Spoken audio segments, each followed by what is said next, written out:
கடகராசி அன்பர்களே, எப்பொழுது நல்ல நேரம் பிறக்கும் என காத்திருக்கும் ராசி, பாசமிக்க ராசி. முதல்ல இப்போதான் சனி பகவான் விலகியிருக்கிறார். அப்போ சனிவாகவே பாதி வெளிச்சம் கிடைத்து விட்டன.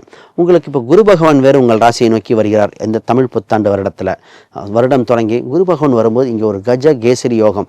குரு உச்சம் பெறுவது, உச்சம் பெற்ற கிரகம் நல்லதை செய்ய துணிந்து செயல்படுகின்றன. முதல்ல 5, 7, 9 பார்க்கிறார்.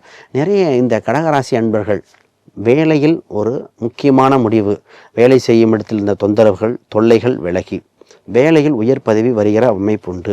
ஒரு சில மாணவர்கள் பார்த்தீங்கன்னா, சார் படிச்சுட்ருக்கோம், கேம்பஸ் இன்டர்வியூ கிடைக்குமா, இல்லை வேற ஒரு ஜாப் மாற்றினா கிடைக்குமா, இது பர்மனெண்ட்டாக இருக்குமா, அரசு வேலை போன்ற நிரந்தர வேலை வாய்ப்புகள் உண்டு. நிறைய பேர் சென்ட்ரல் கவர்மெண்ட் ஜாப்புக்கு ட்ரை பண்ண வேண்டிய காலகட்டம் இப்பொழுது.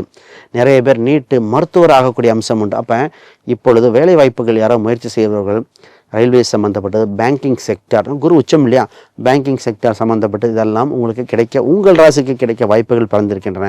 சரி சார், திருமண அமைப்பு எப்படி இருக்கும்? உங்கள் ராசிக்கு 7ஆம் வீட்டில் குரு பலம் வந்து விட்டது. திருமண யோகம் உண்டு, கூட்டு ஒப்பந்தங்கள் இதாகிறது. ராகு கேது இருந்து குடும்பத்தை பிரித்து, நாங்கள் ஒரு பக்கம் இருக்கோம், குடும்பம் ஒரு பக்கம் இருந்தது, இப்பொழுது அனைவரும் ஒரு பக்கம் என்ற சூழ்நிலைகளாக வருகிற சூழ்நிலை வந்திருக்குது.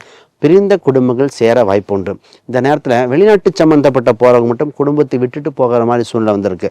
அது சுப பிரிவாக எடுத்துக்கணும், தவிர மற்றது கவலைப்படக்கூடாது. இப்பொழுது மாணவர்கள் படிக்கின்றவர்கள், சார் வேறு ஒரு காலேஜ் கிடைக்குது, வெளியூரில் போகிறோம், வெளி மாநிலத்தில் போகிறோம், ஆக நிச்சயமாக சைன் பண்ணிடுவேனா, நிச்சயமாக கிடைக்கும். கவர்மெண்ட் கோட்டா வகை கூட கிடைக்க வாய்ப்புகள் வருதுங்க. சார் பிஸ்னஸ் சம்மந்தப்பட்டது பண்ணுறவங்களுக்கு ஒரே ஒரு விஷயத்தை மட்டும் புரிஞ்சுக்கணும். பிஸ்னஸில் உங்களுக்கு ரியல் எஸ்டேட் சம்மந்தப்பட்டது, சிவில் சம்மந்தப்பட்ட துறையில் இருக்கிறவங்க மிகுந்த பாக்கியங்கள், லட்சுமி கலாச்சங்கள் இருக்கிற மாதிரி இருக்குது. அப்போ அது அதிகரிக்க வேண்டிய வாய்ப்புகள் உண்டு.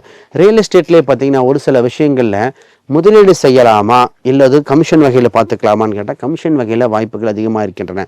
முதலீடு செய்வதில் கவனமாக செய்ய வேண்டிய சூழ்நிலைகள்.